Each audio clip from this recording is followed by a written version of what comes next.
Chun Fan nodded slightly, clarifying that Wei Wei only agreed to lend a few scales once the molting process was complete. The scales were to be taken after they fell off naturally, not pried off while still attached. Upon hearing this, Wei Wei reacted immediately. His eyes grew red and filled with tears as he nodded repeatedly, finally feeling understood. Chun Fan looked at him, realizing he was about to molt. A flash of surprise crossed Chun Fan's eyes, and Wei Wei nodded vigorously, letting out a few excited chirps. It was quite impressive, really. He couldn't help but smile, knowing this meant Wei Wei's strength was about to reach a new level. Just then, a new voice joined them. Zhao Xingping slowly woke up, his eyes watery with grievance as he insisted he only tried prying the scales because he thought he had permission. Chun Fan patted Zhao Xingping's shoulder and sighed, explaining that he had misunderstood. Wei Wei was molting over the next few months. He suggested forging the daggers first and the night suit later, noting that Zhao was lucky Wei Wei was currently focused on recovering. In the past, prying a scale would have resulted in being swallowed alive. Zhao Xingping nodded sheepishly, though he quickly regained his excitement.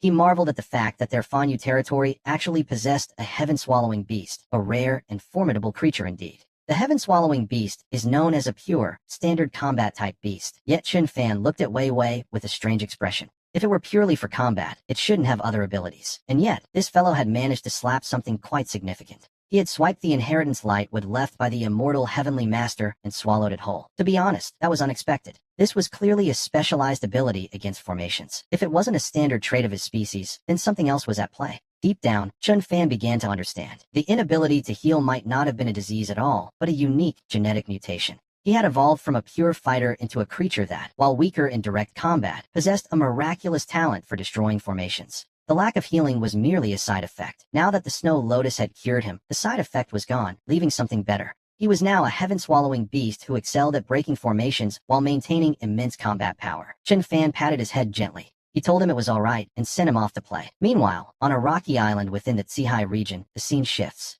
Three elders sat around a stove in a wooden hut, discussing how to handle Fanyu's retaliation after their failed assassination attempt. Little did they know that beneath this very rocky island, Xiao Qiu was floating on the sea, tightly gripping a protrusion in the cliff wall. With a cold, glinting dagger held between his teeth, he waited with a calm and patient expression for the right moment. By following the trail of clues gathered from the intelligence shop over the past few days, he had finally located the Fenyu Tower headquarters. His goal was simple, to ensure the name Xiao Qiu would echo across Jiangbei after tonight. 2 hours later, the operation began. The entire island had fallen into a deathly silence. Xiao Qiu, his body pressed completely flat against the rock face, prepared his next move. He released his right hand to draw his dagger, quickly carving a unique and intricate pattern into his left arm. Placing his index finger upon the fresh mark, he whispered the word defiance. In the next moment, something remarkable happened. His entire form seemed to merge perfectly with the rock, becoming nearly impossible to detect as he began his rapid ascent up the island. He strode deep into the island's interior. A moment later, he slowly pushed open a door to find 6 large men fast asleep inside. Moving like a living shadow, he appeared beside the bed furthest in the room. Their alertness was, to be honest, quite pathetic. Xiao Qiu whispered this critique to himself in the silence of his mind. Without even the slightest sound of a struggle, the first man was gone. He then repeated the process for the second and the third. His movements were as precise as a machine. Soon, the 6th man had also fallen by his hand. Immediately after that, he quietly withdrew from the room, restored the door to its original state, and continued toward the other buildings. He worked until the long night finally began to recede like a tide, and the first pale rays of morning light touched the ground. Xiao Qiu stood at the edge of the sea, his white robe stained with a few flecks of blood, idly playing with the dagger in his hand. He watched the sunrise slowly climbing over the distant horizon, a faint smile touching his lips. One man, one night. Single-handedly, he had wiped Fenyu Tower off the map. Meanwhile, back in Fanyu, the night had deepened on the eve of the auction.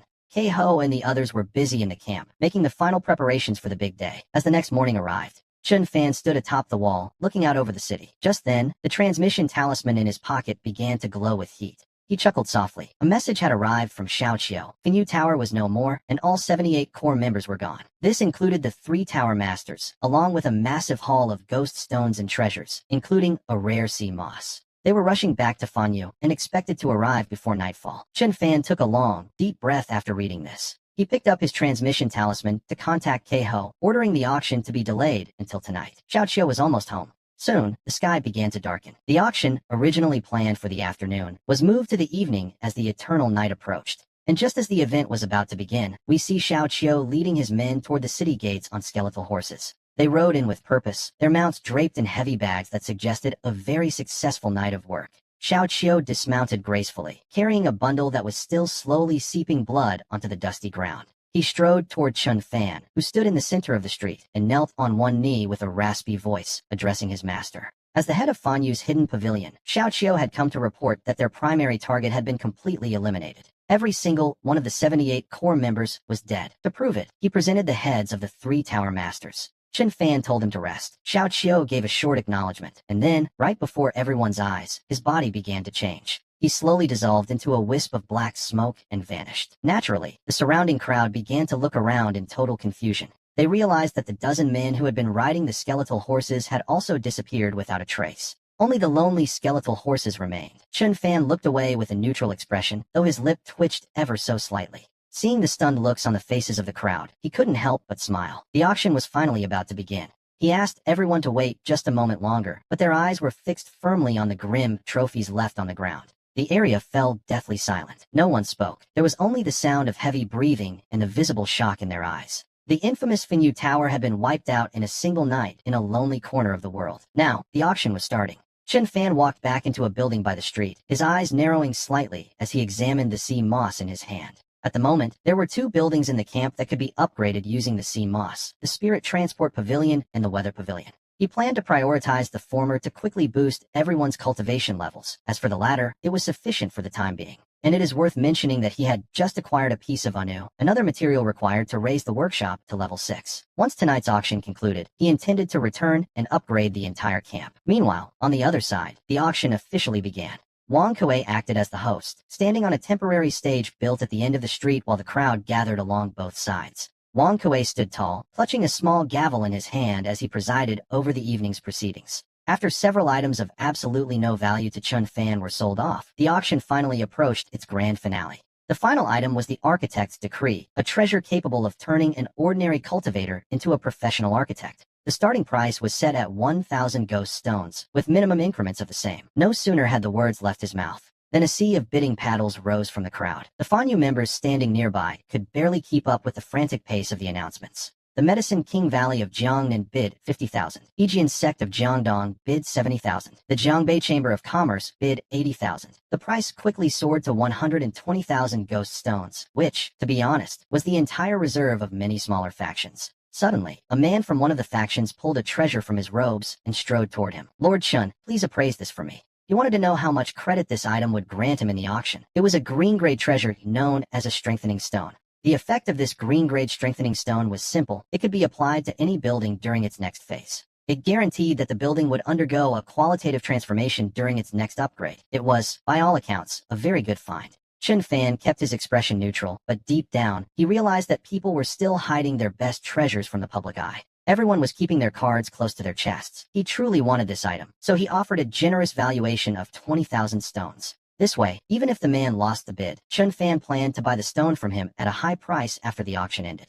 He wanted that qualitative upgrade, no matter how common it might be. The man nodded heavily, satisfied with the deal. The bidding continued to climb, reaching 70,000 ghost stones plus a 50,000 credit limit and the treasure in the man's hand. The total price hit 140,000 ghost stones, a staggering sum, yet more people kept approaching him with offers. They offered all sorts of conditions to drive the price up for this treasure, until the final bid reached 17,000 ghost stones. Ultimately, the Wang clan took it, the same person who had just traded the strengthening stone for 20,000 stones of credit. And so, the auction came to a close, but as eternal night descended, the various factions found themselves unable to leave Fancheng. They all found rooms at the local inn to settle in for the night, waiting for the darkness to pass. We see Chun Fan looking at a blueprint on his Eternal Night Lord panel for the Spirit Cannon, which he found in the ancient ship city. It was a green-gray blueprint, and he planned to use that strengthening stone on either the Spirit Cannon or the city walls. He wasn't considering other buildings for now, but since he hadn't built a Spirit Cannon yet, he wanted to see the results first. In an instant, countless phantom images of the Spirit Cannon formed from white light on the walls, absorbing the liquid from crushed ghost stones.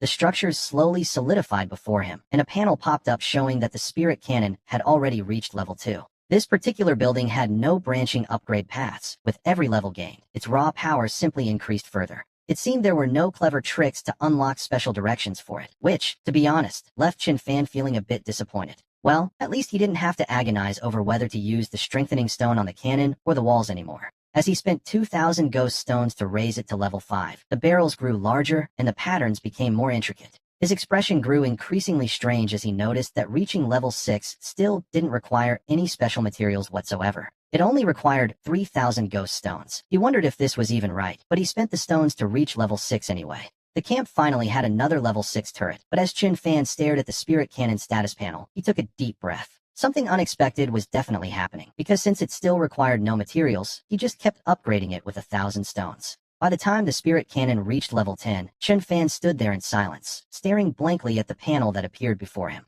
The spirit cannon had reached level 10, its maximum level, and we see a notification that it can now enter a specialized berserk mode. While in berserk mode, its firing rate and power would increase significantly, though the consumption of ghost stones would also double. At that very moment, another notification suddenly popped up on his long-dormant Eternal Night Lord panel. He had successfully raised the spirit cannon to its maximum level, earning him his very first max level effect. With the first max level building lit up, he received a green-gray treasure. Lighting up 3 such buildings would yield even higher rewards. But before he could even process this, another panel appeared before him with a sharp chime. He had become the first player in the Eternal Night continent to obtain a max level building, triggering the One Step Ahead achievement. This achievement granted him a significant boost to his walking speed, which would be even faster whenever he was within his camp. Chen Fan stood there in a daze, staring at the multiple panels before him in silence, unable to react for a long time. Until now, the Eternal Night Lord panel had only helped him build quickly and identify blueprints or treasures, nothing more.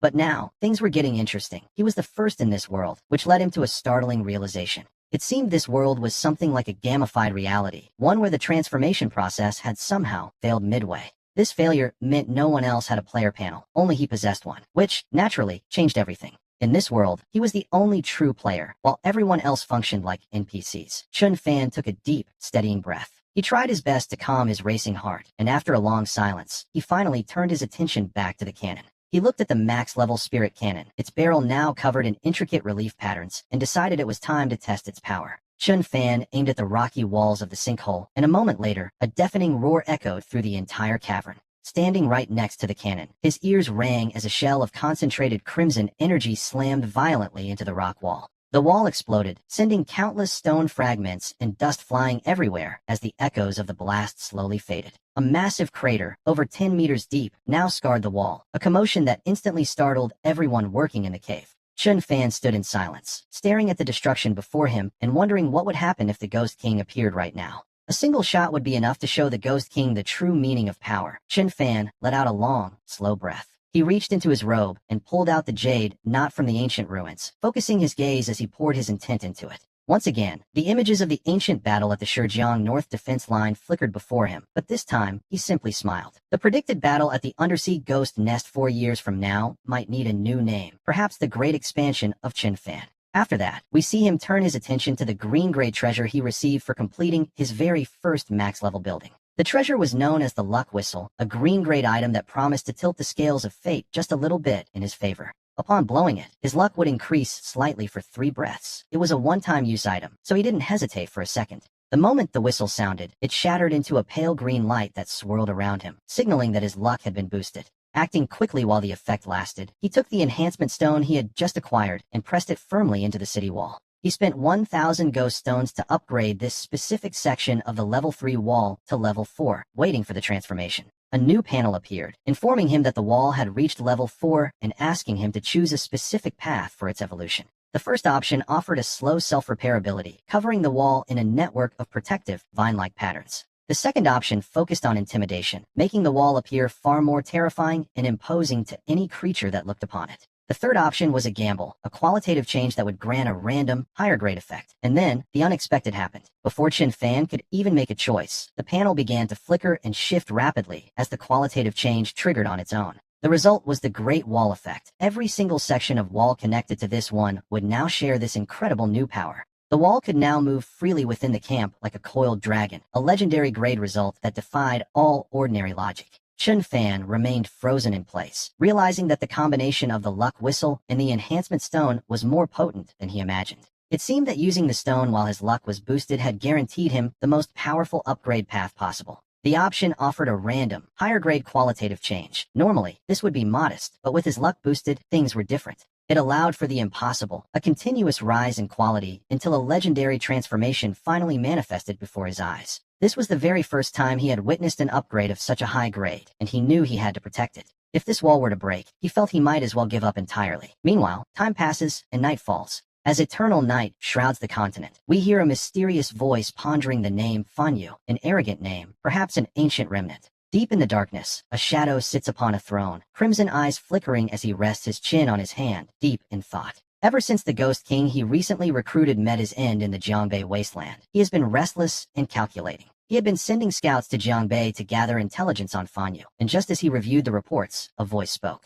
From the depths of the lightless hall, a subordinate suggested that when the next rainy season arrives, they should finally take action. The subordinate offered to lead a team to wipe out Fanyu, but the shadow on the throne immediately rejected the idea. He noted that Fanyu was strange, having risen during the rains and built over 100 turrets in a single month. Such productivity far exceeds any ordinary architect, suggesting they found a treasure in the ancient battlefields of Jiangbei. It was only natural for ancient relics to remain there, but they couldn't afford to be careless, not now, of all times. He warned his subordinate that while he was stronger than the fallen Ghost King, the difference wasn't enough to guarantee survival. The protective aura left by that person would only last a few more years, and they had to be ready for the end. If they weren't prepared when the undersea ghost nest finally made landfall, the consequences would be unbearable for everyone. The shadow on the throne sighed, thinking of the true horrors of the ghost nest. After a long silence, he spoke again. In a hoarse voice, he explained that their long stay near Jiangbei was for one purpose and one purpose only. Once the ancient aura fades, and before the ghost nest arrives, they must strike Jiangbei first and claim it for themselves.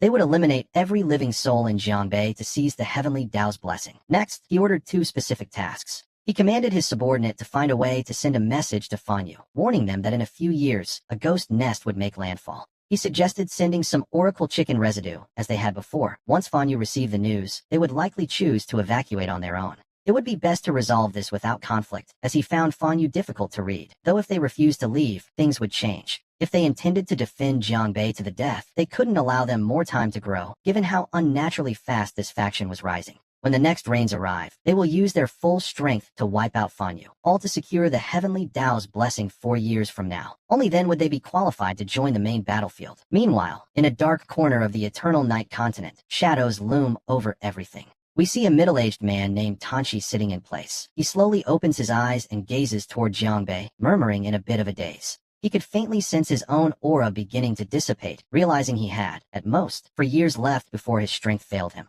At that point, Jiangbei would lose its defenses entirely. He had been trapped here for 37 years and knew he couldn't make it back in time. Jiangbei serves as the largest defensive line in the rear of the continent, stretching 170 kilometers with no natural barriers along the coast. If it falls, the ghost nest will pour from Jiangbei into Jiangnan, ravaging the vast, open Guanxi plains without resistance. Tanshi remained silent for a long time until, suddenly, a crocodile lying at his left foot began to speak in a human tongue. The creature asked if Xiaohua was doomed if they couldn't return, but the man simply shook his head, certain she would run. He explained that the great autumn array he left behind should have finished cultivating the snow lotus by now. Once she consumes it, she'll be fine. Her chronic illness would be cured, and with the strength of an adult heaven-swallowing crocodile, she could escape at any time. As long as she didn't stubbornly try to hold her ground, she would survive. Then, another crocodile at his feet spoke up as well. This one sounded rather complainy, grumbling that it wasn't the right time to strike back then, yet Tanshi had insisted on coming anyway. The crocodile on the left snapped back, arguing that life was boring and one had to show a little reckless courage when there was nothing to do.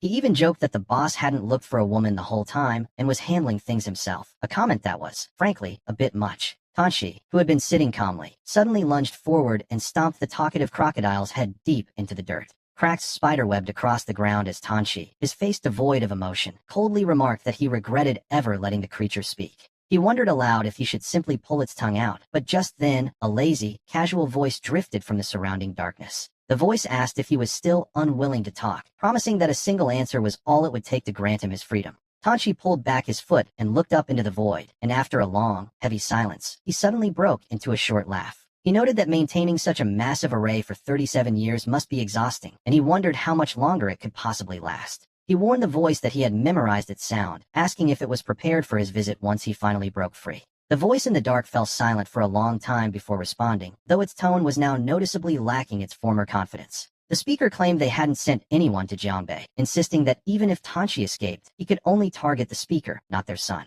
They reminded him of their deal, noting that Jiangbei couldn't survive the ghost tide anyway, a fact Tanshi claimed to remember well. We learned that at some point, a portion of the ghosts awakened with intelligence, and from that moment on, they changed. They were no longer willing to mix with bloodthirsty monsters, choosing instead to imitate human culture, names, and traditions. Calling themselves the ghost race, they began to believe they were the true chosen ones of heaven and earth. However, intelligent ghosts find it incredibly difficult to conceive, making the birth of a single child a monumental event. To them, a child represents the continuation of their very life, and much like humans, they find themselves yearning for a place in the world. They no longer wish to be confined to the shadows of the night. They want to live on the land during the day, just as humans do. They dream of becoming a true, recognized part of the eternal night continent. But there is a grim prerequisite to this goal. To achieve their dream, they believe they must eliminate every last human being on the continent. Only when the human race is wiped out will they receive the heavenly Tao's recognition as a formal race, a dream held by countless ghosts for years.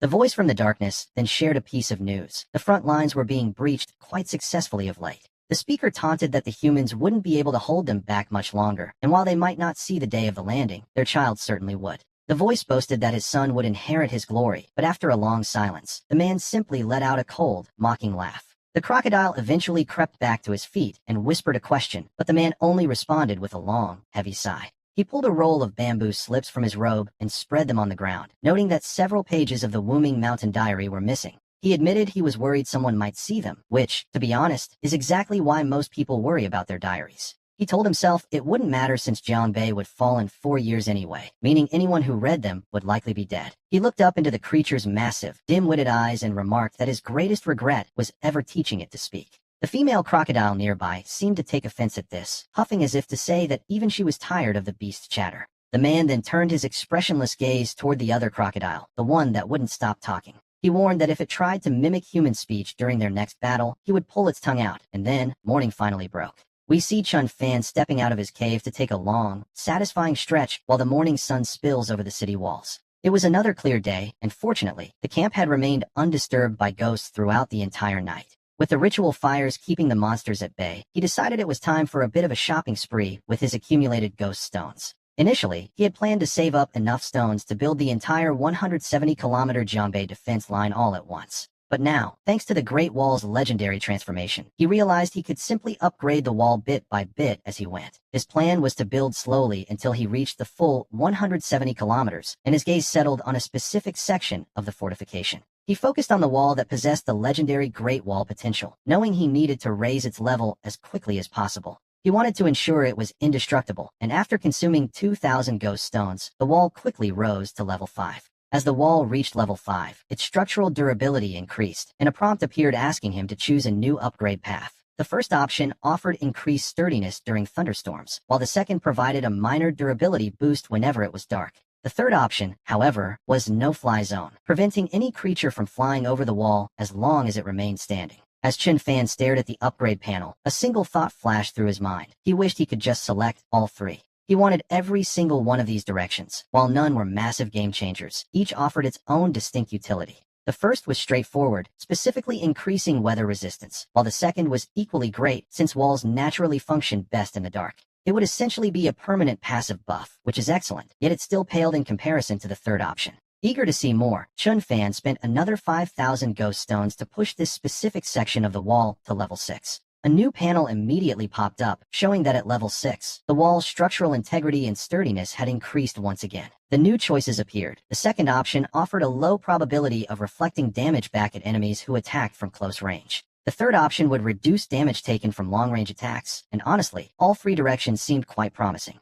However, he rejected the first option immediately. He realized that if he chose it for every single meter of the wall, the sight of the entire 170-kilometer Jianbei defense line exploding at once would certainly be a spectacular, if terrifying, scene. But he had no desire to ever see that day, and he didn't need the second option either, as he already possessed a superior reflection ability. That existing power was far more effective, reflecting both melee and ranged damage, which left him with only the third choice. After finalizing the third direction, he looked at the panel and let out a long, heavy sigh as his greatest fear finally materialized. To upgrade the wall from level 6 to level 7, he would need 7,000 ghost stones plus a rare monkey head fruit. While the ghost stones were manageable, the requirement for such rare treasures made his head ache just thinking about it. The Jianbei defense line spans 170 kilometers or 170,000 meters, meaning every single meter of the wall would require these materials. That would require 170,000 monkey head fruits, a quantity he likely couldn't find without visiting a legendary mountain of myth. These are rare treasures, after all, and he knew it would be impossible to build a level 7 wall of that length within a decade.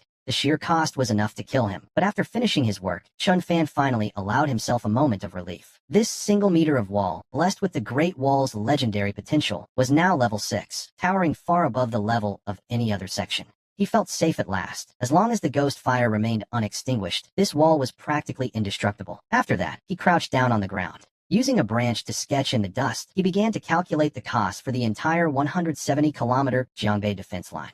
Factoring in the turrets, ghost fires, and copper pipes, the total cost would come to roughly 400 million ghost stones. Chun Fan continued sketching with his branch, well aware that 400 million was no small sum. To achieve this, he had a plan. The Guanxi Plain had to be conquered. Its smaller factions were as numerous as the stars in the sky, and they were ripe for the taking. He would use high-quality, low-cost goods like skeleton horses to drain their ghost stones, while for the major powers like the Tuxian Holy Land, he would simply demand protection fees and eliminate anyone who refused. He felt these fees were perfectly justified, to be honest. After all, if he wasn't standing at the front lines, they would all be dead. But for now, his immediate priority was different. He needed to master the mechanics of the Great Dragon Wall, which was designed to move and shift like a living serpent. Currently, only one section was level 6 while the rest remained at level 3. He decided to pause the upgrades and practice controlling it. Under his command, the wall began to slither through the camp like a massive dragon, though its speed was somewhat modest. It was slightly slower than a skeleton horse, and as it moved, it left deep, long furrows in the earth, churning up the soil.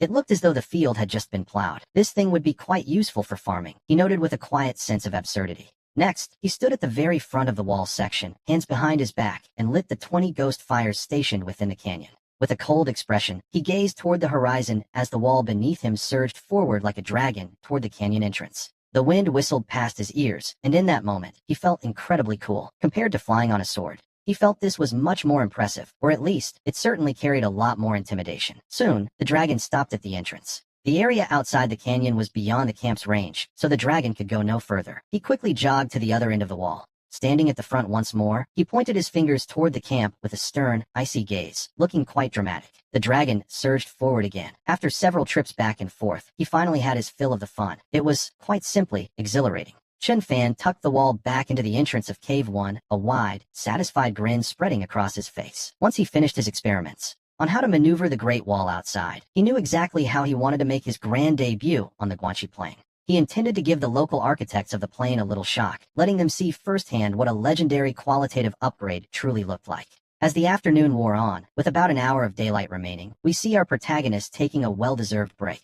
Chun Fan sat on a bench atop the wall, 3 plates of dumplings laid out on the table before him. With a bowl of dumpling soup to match, he prepared for a feast. In the biting cold of winter, dumplings are, quite simply, the perfect food. He believed these 3 varieties were essential eating. Just then, however, the communication talisman in his pocket began to glow with heat. Upon picking it up, Zhoumo's voice crackled through, warning that something had happened in Fan City. Chun Fan let out a soft, weary sigh. He cut Zhou short, standing up with a slight wave of his hand as his maids, waiting below the wall, moved in to assist. They quickly cleared away the dishes. Zhou explained that a great human ghost had infiltrated the city because the gate guards had been careless. Chun Fan's brow furrowed slightly, though he didn't scold them. Instead, he simply asked if the losses were significant. Zhou reported that they had no losses themselves, as he had contained the situation immediately, though a member of a Jiangxi faction was less fortunate. That individual had been killed in the ghost's explosion. The matter was mostly settled, but the ghost had dropped something peculiar. Zhou felt it required the leader's personal attention. Chun Fan told him to wait, deciding to head to Fan City himself. A moment later,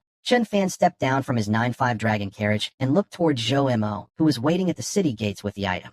Zhou handed over a tattered leaf from an ancient relic. Chun Fan squinted at it, noting that the information it held was quite simple. It claimed that in 4 years, the undersea ghost nest would make landfall, leaving Jiangbei barren. His expression, however, turned skeptical. The prophecy stated the nest would land because a certain aura protecting Jiangbei would vanish in 4 years' time. To be honest, this ancient leaf gave him the distinct impression of being a forgery. It felt a bit too convenient. The relic smelled of freshly dug earth, yet it looked aged, dated at the end of the year 382 of the eternal night calendar in Jiangbei.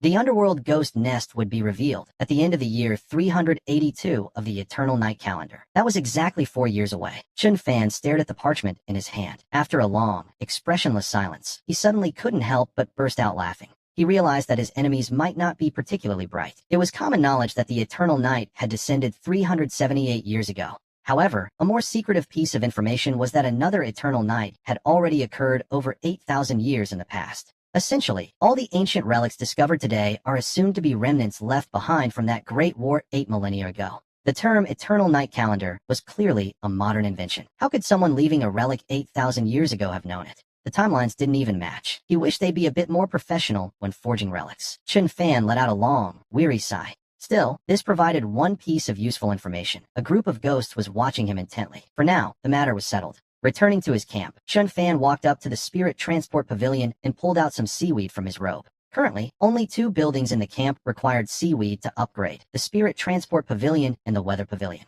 He decided the Spirit Transport Pavilion was the better choice. A moment later, after consuming 5,000 ghost stones, he raised the Spirit Transport Pavilion to level 5. As the interface appeared before him, a flicker of surprise crossed Chen Fan's eyes. Mainly, he discovered that reaching level 6 required no special materials at all. Could it really just cost 10,000 ghost stones? Without a moment's hesitation, he chose the first option, increasing cultivation speed. To him, this was always the highest priority. He didn't stop there and continued the upgrade to level 6. As he looked at the panel popping up, his expression grew increasingly strange. He once again selected the upgrade path for cultivation speed. Since there were still no materials required, he simply kept going. He chose the maximum speed increase once more. As we see him staring at the panel appearing before him, his face took on a look of utter bewilderment. He selected the cultivation speed upgrade path yet again.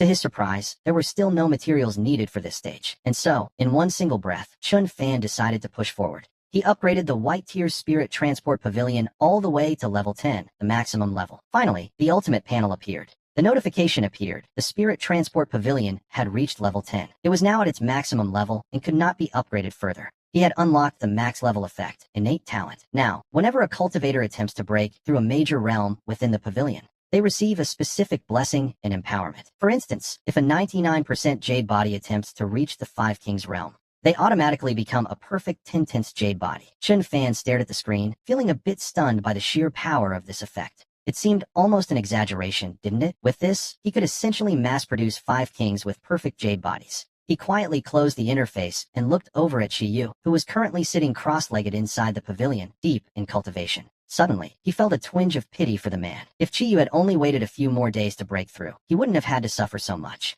Following the same pattern, he upgraded the Life Defense Pavilion to level 10 in one go. Once again, a new panel popped up before him. Upon completion of a craft, there was now a small chance to gain a special effect. Chen Fan clicked his tongue. From what he could see, this max level effect wasn't quite as impressive as the Spirit Cannon or the Spirit Transport Pavilion. However, after upgrading these two, another change occurred on the Eternal Night Lord panel. The Spirit Transport Pavilion and the Life Defense Pavilion icons were now glowing. Having lit up 3 max level buildings in his collection, he was rewarded with a yellow grade lucky bag. If he managed to max out 5 buildings, the rewards would be even more valuable. A moment later, a shimmering golden bag dropped right in front of him. He picked it up to inspect it. Item name, lucky bag. Item grade, yellow. The item's effects were clear. Upon opening, there was a 50% chance of obtaining a yellow grade treasure. There was a 30% chance of getting a yellow grade natural resource, a 10% chance for a yellow building blueprint, and a 9.5% chance for a yellow grade organ. And finally, a 0.5% chance for other rewards. Chen Fan stood there in expressionless silence for a long time.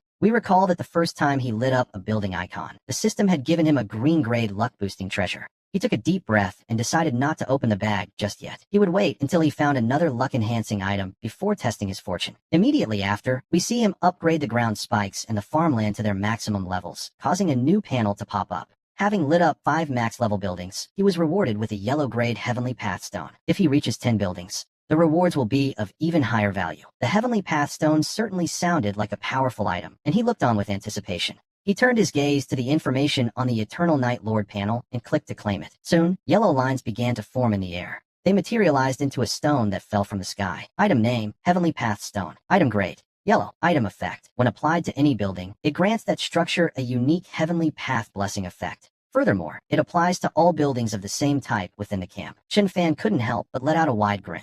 This was a good item, truly a good item. Even though it was only yellow grade, he felt it was easily comparable to a blue grade treasure. Currently, the camp had 5 max level buildings: the Spirit Cannon, the farmland, the ground spikes, and the Life Defense Pavilion. Without a moment's hesitation, He pressed the Heavenly Path stone against the nearby max-level spirit cannon. Almost instantly, a new panel floated before him. He had used the stone on the spirit cannon and gained 3 potential Heavenly Path blessing effects, of which he had to choose one. A building can only possess one such blessing. The first option was awe-inspiring might, which would significantly increase the raw power of the spirit cannon. The second was sweeping thousands, where any excess damage from a kill would chain to nearby enemies until the damage was exhausted. The third blessing was Son of the Tower, which would grant the spirit cannon the same defensive stats as the city walls beneath it. Chun Fan sat back slowly in his rocking chair, his eyes shining as he studied the 3 options. To be honest, they were all incredible. Any one of these could be considered a top-tier effect, and deep down, he wanted all 3 of them. However, he quickly ruled out the third option. While it would make the spirit cannon nearly indestructible, he knew that for a turret, defense wasn't the priority. It could be destroyed, but it had to deal maximum damage before that happened. The first option was also strong, but his gaze lingered on the second option, and his breathing began to quicken. The excess damage could chain instantly. This meant that 4 years from now, when the Ghost Nest lands on the 170-kilometer Jiangbei defense line, the moment 1,700 spirit cannons fire simultaneously, the instant damage would be enough to clear a massive area. Not a single fish would slip through the net. Originally, the spirit cannon was a single target turret, mainly for bosses. Against smaller mobs, the damage was completely overkill, a waste, considering each shot consumes quite a bit of ghost essence. But with this Heavenly Path blessing, it could handle both single targets and massive crowds. It was, quite frankly, a superior alternative to the Sword Tower. Without further hesitation, he chose the second blessing, sweeping thousands. After finishing this, Chun Fan headed to Fanqing to hear Wang Kuei's report. Just then, a greeting came from behind the city lord. Chun Fan turned his head to look, finding 3 people dressed in sect robes looking at him with respectful expressions. He told them he remembered them. He had a slight impression of them, and Chun Fan nodded thoughtfully. These people were likely from the Tianxia Pavilion. The leader introduced himself as Tianqi, a core disciple from the Jiangnan branch, who had seen Chun Fan in Jiangbei City. Chun Fan nodded. He recalled a woman in a white dress who had been hostile toward him last time, but she wasn't here. It seemed the Tianxia Pavilion had come with a friendly attitude. Tianqi took a deep breath to steady his nerves. He tried to remain calm as he explained that the annual Architects Exchange Conference was fast approaching. This time, the Tianxia Pavilion was taking the lead, gathering famous architects from Jiangbei, Jiangxi, and Jiangdong. Architects from all 4 regions would be there, since Chun Fan had built Fanyu with his own hands. He possessed a unique understanding of architecture, which led to an invitation to the Grand Convention. His response, a flat no. Chun Fan refused immediately, without any hesitation. He wasn't actually an architect, so what would he even discuss? Tianqi hurriedly spoke up, urging the city lord not to refuse just yet. In the past, these conferences were held. The location usually falls within the territory of the organizers. For instance, this year it was meant to be held at the Tianxia Pavilion. However, the pavilion wished to host this year's Architects Exchange Conference right here in Fanqing, and they hoped for his participation. They also wanted to ask permission to use Fanqing as the official venue. To be honest, this was a request he could certainly work with. Chun Fan suddenly broke into a smile. He told them that there was no problem at all, and that everyone was welcome to exchange ideas in Fanqing. He had no idea what these architects actually talked about, but he knew their presence would bring popularity, and more importantly, many blueprints.